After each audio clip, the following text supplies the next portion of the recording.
জাহান্নামীরা বলবে, জাহান্নামে আসার এক নাম্বার কারণ হলো ক্বালু লাম নাকু মিনাল মুসাল্লিন। বন্ধু রে, দুনিয়ার জমিনে একই সাথে ব্যবসা করতাম, একই সাথে চাকরি করতাম, বন্ধু একই সাথে আড্ডা মারতাম, সব ঠিকঠাক ছিল, কিন্তু তুই মুসল্লি ছিলি, আমি মুসল্লি ছিলাম না।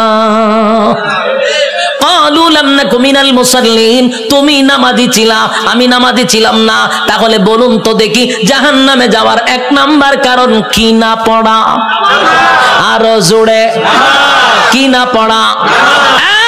জাহান্নামে যাওয়ার এক নাম্বার কারণ হলো নামাজ না পড়া। ক্বালু লাম নাকু মিনাল মুসাল্লিন, জাহান্নামে যাওয়ার এক নাম্বার কারণ হলো নামাজ না পড়া। যুবক ভাই, সারা জীবন মাহফিল শুনলে কোনো লাভ হবে না, সারা জীবন মক্কা মদিনায় গেলে কোনো লাভ হবে না, আপনি হজ করলে কোনো লাভ হবে না। আল্লাহর নবী বলেন, সর্বপ্রথম কিয়ামতের মাঠে হিসাব হবে নামাজের। আউয়ালু মা ইউহাসাবু বিহিল আবদু ইয়াউমাল কিয়ামাতিস সালাহ। কিয়ামতের ময়দানে সর্বপ্রথম নামাজের হিসাব হবে। তাই আল্লাহর নবী বলেন, কিয়ামতের মাঠে নামাজের হিসাব হবে। আর জান্নাতীরা জাহান্নামীদেরকে যখন বলবে, জাহান্নামে কেন আসছস, জাহান্নামীরাও বলবে, ক্বালু লাম নাকু মিনাল মুসাল্লিন, নামাজি ছিলাম না, তুই নামাজি ছিলি। যখন আজান দিত বন্ধু ব্যবসা বন্ধ করে তুই নামাজে যাইতি, যখন আজান দিত তুই চাকরি বন্ধ করে নামাজে যাইতি, বন্ধু যখন আজান দিত খেলাধুলা বন্ধ করে নামাজে যাইতি, আমি নামাজে যাইতাম না। তাই আজকে নামাজ না পড়ার কারণে এক নাম্বার কারণ জাহান্নামে আসা। রব্বে কারীম সময় দিয়া পাঠাইছে, সময়ের ভিতরে যা মনে চায় তা করো, কোনো অসুবিধা নাই, কিন্তু এটি চিরস্থায়ী না। হলের ভিতরে সবসময় থাকতে পারে? আমরা যে চিরস্থায়ী না সেটা আমরা বুঝি না। বলুন তো, আমাদের চলা ফেরা উঠা বসা দেখে বোঝা যায় আমরা যাবো কোনো দিন? আমরা ওই পৃথিবীতে যাইতে রাজি না, কেউ যেতে রাজি না, এবং আমরা কেউ যাইতে রাজিও না, কিন্তু আমরা যাইতেছি। বলুন, আমরা যাইতেছি। কিভাবে যাইতেছি? আমি আপনাদের এই গ্রামের একজনকে আমার গাড়ির মধ্যে মনে করেন ঠাইনা জোর কইরা তুলছি, তোলার পরে ড্রাইভাররা কইলাম, হেরে লইয়া আমার গাড়ির ফারসল, গাড়ির ড্রাইভারও সাইরা দিছে। মানে আপনারা এলাকার লোক গাড়ির গ্লাস খুললে চিল্লাইতে যায়, আমি যাব না, যাব না, যাব না। বলুন তো দেখি, হে কি কয়? যাব না। যাইতেছে নি? হে যায় না গাড়ি যায়? গাড়ি যায়, কিন্তু এ কি কয়? যাব না, কিন্তু গাড়ি যাইতেছে। ঠিক তেমনি ভাবে আমরা দুনিয়াতে আইসা বলি যাব না, যাব না, যাব না, কিন্তু প্রতি সেকেন্ডে আমাদের হায়াতের গাড়ি যাইতেছে। এখানে যে বৈশা রয়েছেন, হায়াতের গাড়ি চলতেছে, প্রতি সেকেন্ডে চলতেছে। শাসটলে বসে রয়েছেন, গাড়ি চলতেছে। সিনেমা হলে বসে রয়েছেন, গাড়ি চলতেছে। কাবার সামনে বসে রয়েছেন, গাড়ি চলতেছে। যেখানেই যান, জেনার মধ্যে থাকেন, গাড়ি চলতেছে। তাহাজ্জুদে থাকেন, গাড়ি চলতেছে। সব জায়গায় আপনার হায়াতের গাড়ি চলতেছে। কিন্তু আপনি বলেন যাবেন না, আপনি যাবেন না মুখ দিয়ে বলেন, কিন্তু আপনার গাড়ি তো চলতেছে। বিষয়টা আমাদের খুব ভালো করে বোঝা দরকার। এই দুনিয়া কেউ চিরস্থায়ী নয়। আমার আগে কেউ থাকতে পারছে? এই জন্য কবি বলেন, আমার আগে এই বাড়িতে বাস করেছে অনেক জন, তারাও গেছে, আমিও যাব, রইব না আর বেশিক্ষণ। তারাও গেছে, আমিও যাব, রইব না আর বেশিক্ষণ, থাকবো না। আর আল্লাহ বলেন, তোমরা কি মনে করছো আমি তোমরা অনর্থক বানাইছি? তোমরা কি মনে করো আমি অনর্থক বানাইছি? সাত আসমান, সাত জমিন, সূর্য, চন্দ্র, গ্রহ, নক্ষত্র, পাহাড়, পর্বত, সাগর, নদী, নালা, খাল, বিল, কীট পতঙ্গ, যা দেখো যা দেখো না সব বানাইছি হুকুম দিয়া, হুকুম দিয়া। বলছি হয়ে গেছে। আর তোরে বান্দা আমি হুকুম দিয়া বানাইছি না, আমি সময় লাগায়া বানাইছি। তুই কি মনে করছিস অনর্থক বানাইছি? আল্লাহ কোরআনে বলেন, আফাহাসিবতুম আন্নামা খালাকনাকুম আবাসান ওয়া আন্নাকুম ইলাইনা লা তুরজাউন। রব্বে কারীম বলেন, অনর্থক অকারণে নিষ্প্রয়োজনে আমি বানাই নাই। আল্লাহ কথা কিন্তু ক্লিয়ার করছে, অনর্থক বানাইছেন। এরপর আপনি যদি প্রশ্ন করেন তাহলে আল্লাহ কেন বানাইছেন, আল্লাহ জবাব দিতেছে, ওয়ামা খালাকুতুল জিন্না ওয়াল ইনসা ইল্লা লিয়াবুদুন। আল্লাহ বলেন, মানব দানব দুই জাতি বানাইছি ইবাদতের জন্য। বলুন কিসের জন্য? ইবাদতের জন্য বানাইছি। প্রথম আল্লাহ বলতেছে অনর্থক বানাই নাই, আবার শব্দ দিয়া বলেন কখনো না, অনর্থক বানাইছি না, ভাইবো না তোমাদেরকে বেহুদা বানাইছি। আল্লাহ বলেন ইবাদতের জন্য বানাইছি। প্রশ্ন যদি করেন ইবাদত না করলে আপনি কি করবেন? আল্লাহ হয়তো কি করুন শুন, ওয়ালাকাদ যারানা লিজাহান্নামা কাসীরাম মিনাল জিন্নি ওয়াল ইনস। আল্লাহ বলেন মানব দানব দুই জাতিরে আমি, বহু মানুষ বহু জিনকে আমি আগুন দিয়া জ্বালাবো পোড়াবো। বলুন ছাইরা দিব না জ্বালাইবো আর পুরাইবো? কথা বুঝতেছেন নি? প্রথম কি বলছে? অনর্থক বানাইছি না, পরে কি কয়? ইবাদতের জন্য বানাইছি। ইবাদত না করলে আগুন দিয়া জ্বালাবো পোড়াবো। ক্লিয়ার হয়ে গেছে? তার মানে আল্লাহ আমরা ছাইরা দিত না, ছাইরা দিব? আল্লাহ বলেন সমগ্র সৃষ্টি জগতের মধ্যে মানুষ তোর শ্রেষ্ঠত্ব দিছি, সমগ্র সৃষ্টি জগতের মধ্যে আমি তোর সম্মান আর মর্যাদা বেশি দিছি, সমগ্র সৃষ্টি জগতের মধ্যে তোর সৌন্দর্য বেশি দিছি, তোর মহব্বত বেশি করছি, নিয়ামত তোরে বেশি দিছি। এরপরও যদি নাফরমানি করস পরিণাম ভালো হবে।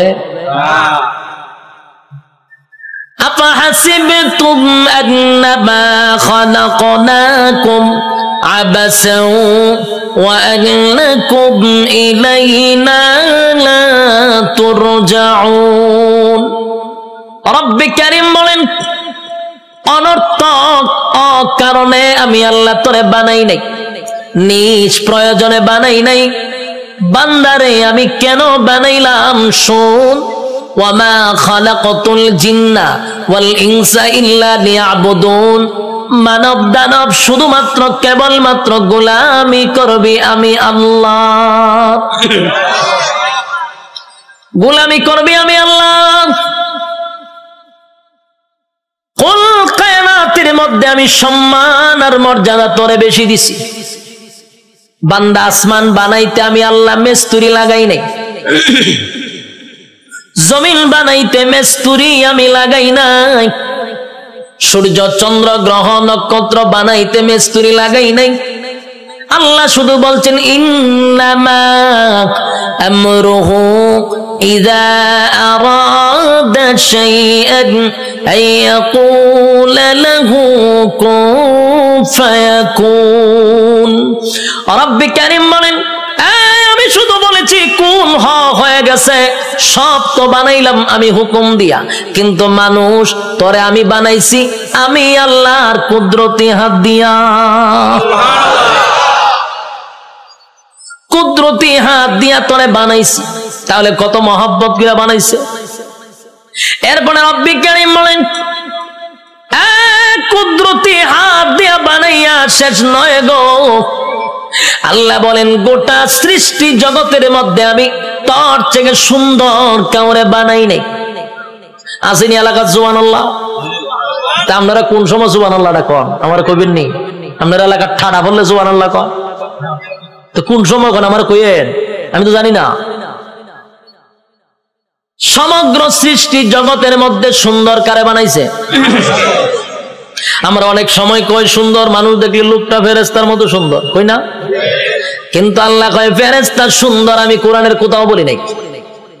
কইনি আমরা ফরির মতো সুন্দর, কইনি? মাইয়া যদি সুন্দর কয়টা ফরির মতো, হ্যাঁ ফরিদে সুন্দর কোরআনে কইছিনি? তুই কে রে কস? কয় ফেরেশতার মতো সুন্দর, ফেরেশতা সুন্দর আল্লাহ কোরআনে কইছিনি? আমরা ফাঁকি দেখলে কই ময়না পাখি কত সুন্দর, টিয়া পাখি কত সুন্দর, হরিণ দেখলে কত সুন্দর, হ্যাঁ এগুলা যে সুন্দর কোরআনে আসেনি। কিন্তু আল্লাহ বলেন মানুষ যে সুন্দর করে বানাইছি এই কথাটা আমি এমনে এমনে বলি নাই। আল্লাহ বলেন মানুষ বানাইছি সুন্দর করে, এই কথাটা বলতে গিয়ে আমি চারটা কসম করছি। কয়টা কসম? রব্বে কারীম বলেন চারটা কসম করছি আমি আল্লাহ। মানুষ তোরে সুন্দর করে বানাইছি, এই কথাটা আমি কসম কেড়ে বলছি, একটা নয় গো, চারটা কসম করছি। প্রথম নাম্বার কসম হলো তিন ফলের কসম আমি আল্লাহ করলাম। ওয়াজাইতুন, আল্লাহ বলেন জাইতুন ফলের কসম আমি করলাম। ওয়া তুর সিনিনা, সিনাই পর্বতের কসম করলাম। ওয়া হাযাল বালাদিল আমিন, আমি আল্লাহ পবিত্র মক্কা নগরীর কসম করলাম। কসম হলো কয়টা? চারটা কসম আমি আল্লাহ করছি। বান্দারে তরে বানাইতে গিয়া চারটা কসম করছি। কেন করলাম? কসম করলে তুই কথার গুরুত্ব দিবি, তাই একটা দুইটা নয়, চারটা কসম কাটছি। তোরে সুন্দর করে বানাইছি, তোরে সুন্দর করে বানাইছি, তোরে সুন্দর করে বানাইছি, তোরে সুন্দর করে বানাইছি। চারবার কসম করছে। চারবার কসম করে আল্লাহ বলেন লাকাদ খালাকনাল ইনসানা ফি আহসানি তাকওয়িম। রব্বে কারীম বলেন, এই বান্দা, বালিশের সঙ্গে মাথা লাগাইয়া একটু চিন্তা করে দেখ। আমরা তো ঘুমায়া থাকি, দুনিয়া নিয়ে চিন্তা করি আর ঘুমাই না। মাঝে মধ্যে একটু বালিশের সঙ্গে মাথা লাগাইয়া একটু চিন্তা করবেন আল্লাহর নিয়ামতের উপরে। এই মালিক বলেন, বান্দা তুই একটু চিন্তা করে দেখ, আমি আল্লাহ তোর সম্মান আর মর্যাদা কত দিছি। বান্দারে, তোর সম্মানের চেয়ে বেশি কারো না। আমি আল্লাহ ফেরেশতার এত সম্মান দেই নাই। ফেরেশতা নূর দিয়া বানাইছি, ফেরেশতার জন্য জান্নাত বানাই নাই। মানুষ, তোর জন্য জান্নাত বানাইছি, ফেরেশতার জন্য জান্নাত বানাই নাই। তোর সুন্দর করে বানাইছি, কোরআনে বলছি, ফেরেশতারে বানাইয়া কোরআনে বলি নাই। এত সম্মান, এত মর্যাদা আর এত নিয়ামত আমি আল্লাহ তোরে দিলাম। দুইটা চক্ষু দিলাম, এত পাওয়ারফুল চক্ষু যে তাকানোর সাথে সাথে সাত আসমান, একেবারে 500 বছরের রাস্তা আমরা দেখতে পারি। সুবহানাল্লাহ। এখান থেকে তাকাইলে যে আমরা নীল আকাশ, তারকা দেখি, তারকা প্রায় 200-300 বছরের রাস্তা। সুবহানাল্লাহ। সূর্য এই পৃথিবীর থেকে 9,30,00,000 মাইল উপরে, চাওয়া মাত্রই আমরা দেখতে পাই, ঠিক নেই? চোখের পাওয়ারটা কি মনে করছেন? চোখের পাওয়ার এত বেশি, বিদ্যুতের চেয়েও মানুষের চোখের গতি বেশি। বিদ্যুতের গতি হলো প্রতি সেকেন্ডে 1,86,000 মাইল বেগে যায়, আর আমাদের চক্ষু এর থেকে হাজার হাজার কোটি গুণ মাইল উপরে যায়। আল্লাহ এত পাওয়ারফুল দুইটা চক্ষু আমাদেরকে দান করছে। এরপরে আমাদেরকে মেধা শক্তি দিছে, ভালো বোঝার শক্তি দিছে, মন্দ বোঝার শক্তি দিছে। ফেরেশতা কিন্তু শুধু ভালো বুঝে রে, মন্দ বুঝে না। শয়তানরে আল্লাহ শুধু মন্দ বোঝার তৌফিক দিছে, খারাপটা খালি খারাপ বুঝে, ভালো বুঝে না। আর মানুষ ভালো মন্দ বোঝার তৌফিক দিছে, কথা হয় না? এতগুলো নিয়ামত আল্লাহ দিলেন, হাঁটার জন্য পা দিলেন, হাত দিলেন, চক্ষু দিলেন, মাথা দিলেন, এত সুন্দর করে কাঠামো দিয়া মানুষ বানাইলো। বান্দা কেন বানাইছি? গোলামি করবি আমি আল্লাহ। আর আল্লাহ বলেন, তুই আমার গোলামি করবি। সূর্য তোর গোলামি করবে, চন্দ্র বান্দা তোর গোলামি করবে, জমিন বান্দা তোর গোলামি করবে, যা কিছু দেখস বান্দা তোর জন্য বানাইছি সব তোর গোলামি করবে। তুই শুধু আমি আল্লাহর গোলামি করবি। কিন্তু মানুষ এত বড় পোল্ট্রি বাজ, মানুষের যে পোল্ট্রি বাজ কেউ নাই, মানুষের চেয়ে অকৃতজ্ঞ আর কেউ নাই। মানুষ এত কৃতজ্ঞ, একটা প্রাণীর মধ্যে যে কৃতজ্ঞতা আছে মানুষের মধ্যে নাই। একটা কুকুর হলো সবচেয়ে নিকৃষ্ট প্রাণী, কিন্তু কুকুরটারে 2 দিন খাবার দেন, আপনি 2 দিন খাবার দেন, আপনার পিছু ছাড়বে না। 1 মাস পরেও যদি আপনি কুকুরটার কাছে আসেন, কুকুর আপনারে দেখলেই বুঝতে পারবে আপনি তারা খাওয়াইছেন। কিন্তু মানুষরে মানুষ খাওয়াইতে খাওয়াইতে পেট ভরায়া দেয়। মানুষরে এত কিছু করার পরও মানুষ সেটা মনে রাখে না। মানুষ কৃতজ্ঞতা প্রকাশ করে না। আল্লাহ বলেন বান্দা শুন, একটা মাছ যেইভাবে পানির নিচে ডুবন্ত থাকে, আমি আল্লাহ কিন্তু মানুষগুলারে এইভাবে পানির নিচে ডুবায় আর যেইভাবে মাছ রাখি তোদেরকে নিয়ামত দিয়া ডুবায় রাখছি।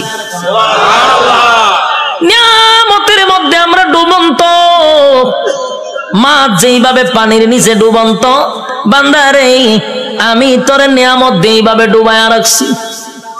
বান্দা শুন, এতগুলা নিয়ামত আমি আল্লাহ তোরে দিলাম, কোন নিয়ামতের অস্বীকার করবি? পারবে না। ফাবিআই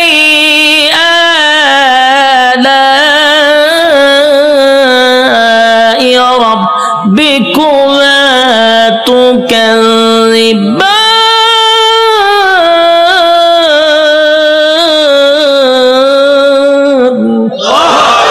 আল্লাহ বলেন কোন কোন নিয়ামতের অস্বীকার করবি?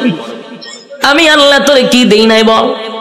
সব দেওয়ার পরে বদনা আমার খাইলি, আমি আল্লাহর নিয়ামত খাইলি, সব আমি আল্লাহ তোরে দিলাম। এরপর 24টা ঘন্টার ভিতরে বান্দা 1টা ঘন্টা আমি আল্লাহর ইবাদত করস না। যুবক ভাই, কথাগুলি কি দিলের কান লাগায় শুনতেছেন? দিলের কান লাগাইয়া কথাগুলি শুনেন। 24টা ঘন্টা আল্লাহ সময় দিছে। কত ঘন্টা?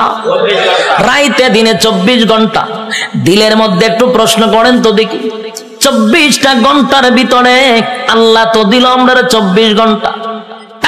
যুবক, নিজেরে নিজে প্রশ্ন করো, 24টা ঘন্টার ভিতরে আমার মালিক রে তুমি কয় ঘন্টা দিছ? একজনের কথা হয় না, 1 ঘন্টাও মালিক রে দেয় না। আল্লাহ কয় তুই ভাবছ আমি তোরে ছাইরা দিব? আমার নাম রহমান, দয়া মায়া বেশি। আল্লাহর দয়া মায়া বেশি। আমরা খালি ওয়াজ শুনছি আল্লাহর দয়া মায়া বেশি। রহমান নামের গুণ হলো আল্লাহর দয়া মায়া বেশি। আল্লাহ যত বড়, আল্লাহর মায়া দয়া তত বড়। শুধু ওয়াজটা শুনছি, কিন্তু এরপরের ওয়াজ শুনছেন। আল্লাহ বলেন আমি যত বড়, আমার আযাব আর গজব কিন্তু বান্দা অত বড়। আমি সবাইরে ছাড় দেই কিন্তু ছাইরা দেই না। ফেরাউনরে আমি ছাড় দিছি, ফেরাউন্নারে আমি ক্ষমতা দিছি। ক্ষমতা দেওয়ার পরে নিজেরে নিজে খোদা দাবি করছে। ফেরাউন খোদা দাবি করছে, আল্লাহ তার এরপর ছাড় দিছে। কিন্তু যখন বেয়াদবি করছে পয়গম্বরের সঙ্গে, আল্লাহ কয় আর তোরে ছাড় দেওয়া যায় না। ফানিতে সুবাইয়া সুবাইয়া ফেরাউন্নারে মারছে, ছাইরা দিছিনি? নমরুদ নিজেরে খোদা দাবি করছে, আল্লাহ ছাড় দিছে। নমরুদ একবার তীর মারছে আকাশের দিকে, কেড়ে মারছে কাল্লা মাইরালাম। আল্লাহ কয় ফেরেশতা রে, তীরের মধ্যে একটু রক্ত লাগায়া দে। রক্ত লাগায়া দিছে। রক্ত যখন তীর যখন ফিরে আসছে, তীরের মধ্যে ছায়া কয় আল্লাহ মাইরা লাইছি। নাউজুবিল্লাহ। এর সাথী সঙ্গীরা ডিজে গানের আয়োজন কর, কে রে নাচু, কে রে আল্লাহ মাইরা লাইছি। নাউজুবিল্লাহ। আল্লাহ এরপরে ছাড় দিছে। কিন্তু যখন ইব্রাহিম খলিলুল্লাহর সঙ্গে বেয়াদবি করলো, আল্লাহ কয় এখন ধরা দরকার। হে আমার লগে যুদ্ধ করব, তীর মারে। আমি আল্লাহ তোর সঙ্গে যুদ্ধ করতে তীরের প্রয়োজন নাই রে। মশার মধ্যে একটা প্রতিবন্ধী মশা, বালা কোনো মশা নেই। কিতাব লেখছে বালা কোনো মশা না, একবারে প্রতিবন্ধী ভাও একটা নাই। আল্লাহ কয় কইরে আসত নি? ফাঁসি। তোর ভাও আসেনি? ফাল্লা আমার ভাও নাই। তো যা নমরুদের না খাতে গিয়া ঢুক। ল্যাংরা মশা না খেতে গিয়া ঢুকছে। ঢুকিয়া একেবারে ডাইরেক্ট মগজও চলে গেছে। মগজ বইয়া এরপরে ইনসুলিন দেয়, সুই ঢুকায় আর সুই বাইর করে। যে সুই ঢুকায় যে মগজ, একটা লাফে 3 হাত উঠছে নমরুদ। যা পার্লামেন্টে বইয়া রয়েছিল, মশায় যখন কামড় দিছে পার্লামেন্টের নাচ শুরু করছে ডিজে গানের মতো, উরুম দুরুম নাচে। সে আরো বিভিন্ন মন্ত্রীরা বসা, দেশের বিভিন্ন জায়গার থেকে অনেক রাষ্ট্রপতিরা আইছে। আইয়া যখন দেহে দেশের বাদশাহ এইভাবে ডিজে করে পার্লামেন্টে বসে, এটা কি পাগল নেই? ও পাগল তো আসি না।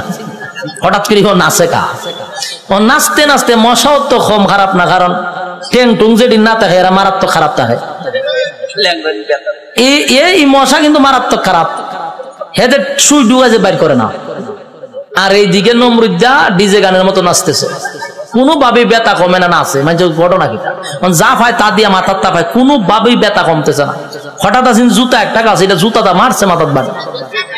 যেই জুতাটা বাতাত বাড়ি মারছে, জিব্রাইল আবার যোগাযোগ রাখতেছে মশার সাথে। মশারে ফোন দিয়া কইছে তাড়াতাড়ি ছাইরা দে, ইনসুলিন টাইনা তুল। যখন হের সুই টান্দা তুলছে, ব্যথা ছাড়ছে। এখন নমরুদে জুতার পাইছে, সব বনাস কি একটা জিনিস বারে দিলাম, মাথার ব্যথা দিল সাইরা। জুতার মধ্যে কোন ওষুধ আছে না? আসলে কি জুতার কোন ওষুধ আছে? এটা আল্লাহ বেজ্জতি করার একটা সিস্টেম। জুতাটা বাড়িছে, ব্যথা কমে আছে, তার মানে জুতা আল্লাহ ব্যথা কমাইতেছে। এখন এই জুতা রেখে দিছে দাঁড়ে, রেখে টেনশনে করে আছে, কি ব্যথা উঠলো, জুতাটা বাড়ি দিলে ছেড়ে দিল। আবার কথা বলতেছে বিভিন্ন দেশের মন্ত্রী এমপির সঙ্গে, আবার মশায় সুই একটা ঢুকাই দিছে, টাস করে জুতাটা বাড়ি মারছে, ছেড়ে দিছে। আল্লাহ মশারে হলে করে, এটা তোর ডিউটি, কাজ চালায়া যা। হতেন পরে পরে ঢুকাইবি, জুতাটা বাড়ি দিলে ছেড়ে দিবি। মশায় হতেন পরে ঢুকায়, জুতাটা বাড়ি দেওয়ার বাই গেলা, আবার ঢুকায়, জুতাটা বাড়ি দেবাই করে। এই হইল জুতার বাড়ি শুরু। তখন নমরুদ্দা একা একা জুতাটা কত বাইরিত, হাতে ব্যথা দিয়ে লায়। তাই একজন লোক রাখছে, ধরে মাসে এত টাকা বেতন দিমু, এদিকে চাকরি কি দেখো জুতা দেখালে ভিডা নি, তাও খারে দেশের বাদশারে। তো এইরকম যদি আমার নিত, আমি তো বললাম টেকা টোকা লাগতো না, আমি খালি জুতাটা ভিডাম আপনার, আমার টেকা দেওয়া লাগতো না। বাস্তব নেই। দেশের একজন বাদশা যদি হয় আমার জুতাটা ফিডাইবা, আমার কি বেতন লাগবো না? আমার মনের ভিতরে যত জিদ আসিম সব মিলাম একটা বাড়ির সাথে, ঠিক নেই? জুতা দেখ একটা বাড়ি দিমার ঘুমায় নেয়, এটা অত সালের একটা জুতার বাড়ি। দ্বিতীয় বাড়ি দেখো, এটা অত সালের একটা বাড়ি। এক সালে এক যন্ত্রণা বুক করছে, আর তোর জুতাটা বাইরিতেছি, টেহারাম নেই। এই লোক হয় যে আমি বাসার জুতাটা বাইরামো, আমার টাকার দরকার নাই, আপনি আমার চাকরিটা দেন। চাকরি দিছে, এখন পার্লামেন্টে বেশা বৈশা কথাবার্তা বলতেছে, যখন মশা কামড় আলী ইশারা দেয় তাড়াতাড়ি দেয়, পাশে জুতাটা ঠাস করে পিছন দিয়ে বাড়ি মারে। দেশের মানুষ বিভিন্ন দেশ থেকে আসে, আইসা কয় যেই বাসার ইজ্জত নাই, মানছে তারা জুতাটা বাইরা, এর সাথে আবার কি এর বৈঠক, হঠাৎ থেকে এটা ভাগল, এখান থেকে এক বেজ্জতি। তো জুতাটা বাইরিতে বাড়িতে প্রথম তো শখে শখে জুতাটা বাইরেছিল, ঠিক না? জুতাটা যে বাইরেছে প্রথম তো শখেই বাইরেছে, আনন্দে বাইরেছে, কিন্তু বাইরিতে বাইরিতে এখন তো বেচারার বিরক্ত হয়ে পড়ছে। কত বাইরিত, খানা খাইতে পারে না, ঘুমাইতে পারে না, বাথরুমও যাইতে পারে না, খালি বাইরা। এই বেচারা হয়েছে বিরক্ত, এমন অবস্থা হয়েছে এখন জুতাটা বাইরানি লাগে হতান পরে পরে। বাথরুমে গেছে, একটা বাথরুম করতে গেলে টাইম নাই না, জুতাটা বাড়ি দেয়, সে বিপদ করছে না, খানা খাইতে পারে না।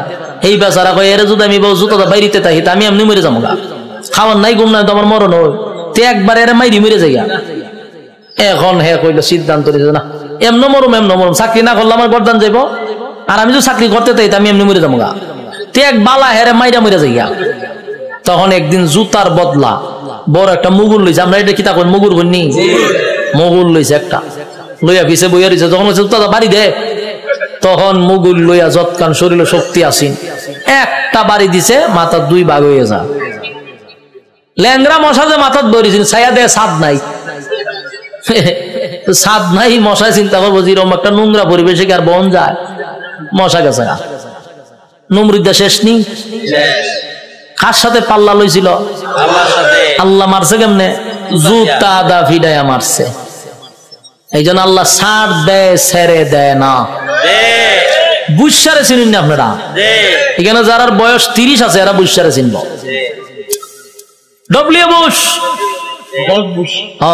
হে কিন্তু কম করছে না, এইটা আমরা দেখছি। হে অনেক মুসলমানের রক্ত দিয়া গোসল করছে, হে কম করে নাই। শেষে আল্লাহ হেরও কিন্তু সাংবাদিকের জুতাদা ফিটাইছে, এক সাংবাদিকের জুতাদা বাড়ি মারছে। আর এই জুতার দাম অনেক হয়ে গেছে, মিডিয়ন জাদুঘর আছে। আল্লাহর মায়ের আস্তে আস্তে ছাড় দেয়, ছেড়ে। যারা জুলুম করতেছেন, যারা জুলুমের মধ্যে আছেন, যাই না রাখেন জুলুমের শেষ আছে। যারা জুলুম করে তাদের দুইটা শাস্তি, একটা দুনিয়ায়, একটা পরকালে। দুনিয়ায় ততক্ষণ না পর্যন্ত আপনার মৃত্যু দিবে না, যতক্ষণ আপনাকে দুনিয়াতে আল্লাহ চরম পর্যায়ের বেজ্জতি না করবে। চরম পর্যায়ের বেজ্জতি করার পর আপনার মৌত দিবে আল্লাহ। এরপরে পরকালে তো আছে কুবা শামসুর মতো, ইচ্ছা মতো কোবাইব। বাস্তব না বাস্তব?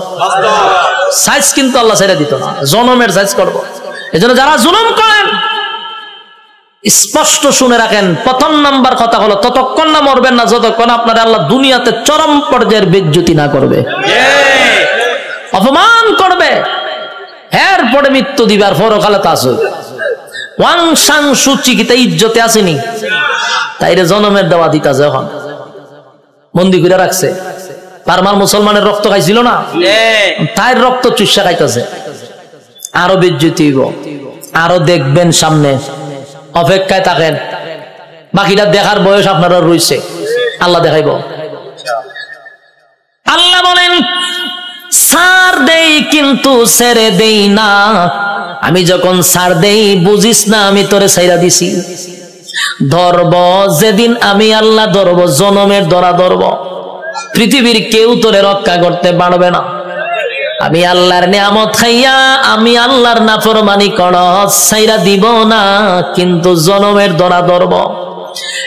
যুবক ভাই, আমি আপনাদের উদ্দেশ্যে বলতে চাই, আল্লাহর দেওয়া নিয়ামত খাইয়া, নিয়ামত খাওয়ার পরে যে আল্লাহর নাফরমানি করতেছি, রাইতে দিনে 24 ঘন্টা পাইয়াও 1টা ঘন্টা আল্লাহর দেই না।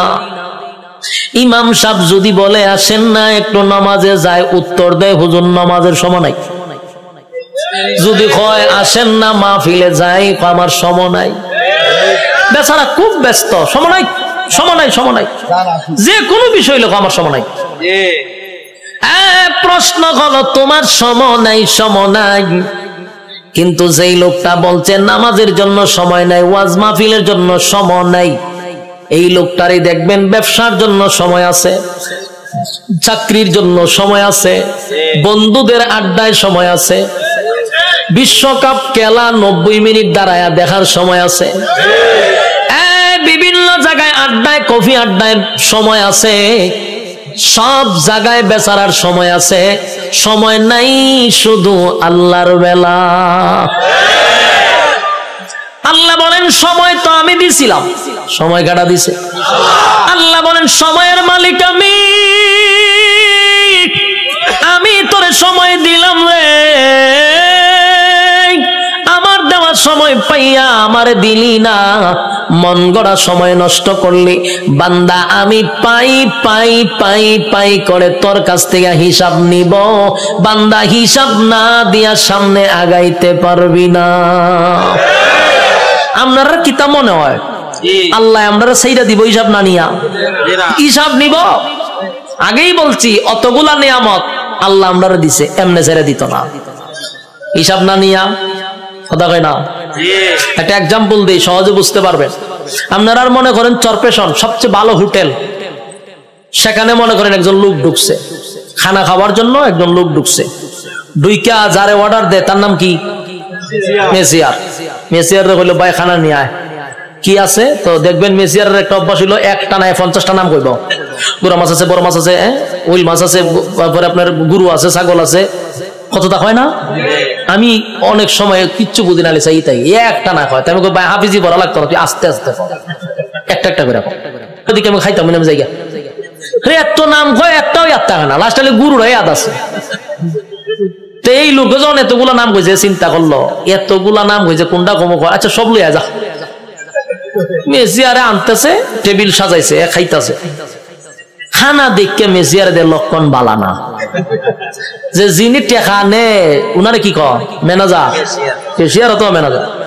ম্যানেজারের কাছে গেছে মেসিয়ারে, গিয়ে কয় স্যার ওই যে লোকটা খাইতেছে দেখছেন নি? দেখছি তো। কারণ আমার একটা অনুমতি দেন। কি অনুমতি? কই ইচ্ছা মতো কুতুর ফিটাইতাম। ম্যানেজারে জিগা কাস্টমারে খানা খাইতেছে, তুই ফিটাইতে কা? কয় লক্ষণ বালা না, যেই পরিমাণ খাইতেছে হিসাব দিতে পারতো না, তাই একটু ফিডামো। ম্যানেজারে কয় কাস্টমারের কাজ কি? খাওয়ান। তোর কাজ কিটা? দেওয়ন। আমার কাজ কিটা? হিসাব ল। তেহের খাওয়ানে খাইব, তোর দেওয়ন তুই দে, তুই মারতে কা? মেসিয়ার কথা তো ঠিক, আমার তো দেওয়ন, আমি দিতে তাই। মেসিয়ারে দেয়, এ খায়। ম্যানেজারে কয় এ খাওয়া শেষ হইলে বলে আমার খাম। আমার কাজ কি? হিসাব নেওয়া। হিসাব না নিয়া, হিসাব না দিয়া বাড়ি তারবো মারি তারবো নি? যা পারে খাইতে থাক, তুই বাধা দিস না। ঠিক তেমনি ভাবে আল্লাহ বলেন, দুনিয়াতে মানুষ যেই পরিমাণ কাম কু কাম, দিনের কাম রাত্রের কাম, সব কাম আমরা করি না? আমরার সাথে কিন্তু ফেরেশতা থাকে, 24 ঘন্টা ফেরেশতা থাকে। আমরার কাম কু কাম দেখে ফেরেশতারাও আল্লাহর কাছে কয়, আল্লাহ একটু অনুমতি দেন, কিতা কয়, একটা আসার মাইরা জাগাত মুতায়া লাই। আল্লাহ জিজ্ঞাসা, ঘটনা কিতা? বলে যেই পরিমাণ করতা যে হিসাব দিতে পারতো না। আল্লাহও বলে, তোর কাজ এর কাজ আকাম কুকাম করন দেখুন, লিখতে রাখুন, আর এর কাম যত আকাম কুকাম করতে পারে, তোর কাজ কিন্তু ফিডন না। তোর কাজ দেখতে থাক, লিখতে থাক, যত কিছু আছে সবকিছুর হিসাব হইব আমার কাছে। বন্দা যা পারে করো, হিসাব না দিয়া সামনে আগাইবার কোনো সিস্টেম নাই।